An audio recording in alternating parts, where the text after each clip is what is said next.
తన దగ్గర ఉన్న సీక్రెట్ ఏంటి ఎలా తెలుసుకోవాలని అనుకోవడమే ట్విస్ట్ సార్. దాని తర్వాత ఒక చిల్లర దొంగ ఒకడు ఉంటాడు. ఆ చిల్లర దొంగ సేమ్ టు సేమ్ వీళ్ళనే ఉంటాడు.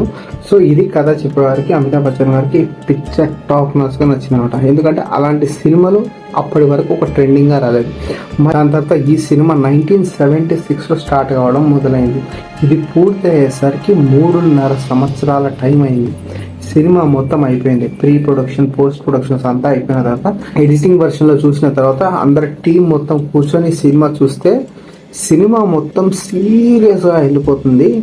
మరి దీనికి ఒక మంచి, ఎవరైతే ఆ చిల్లర దొంగ ఉన్నాడో ఆయనకు ఒక మంచి సాంగ్ పెడితే బాగుంటుంది అని ఒక సజెషన్ టీం మొత్తం తీసుకున్నారంటే కళ్యాణ్ జీ, ఆనంద్ జీ ఎవరైతే ఈ సినిమాకి డైరెక్షన్ చేస్తున్నారో కళ్యాణ్ జీ అండ్ ఆనంద్ జీ వీళ్ళు ఆల్రెడీ బనారసి బాబు అనే ఒక సినిమాకి ఒక పాట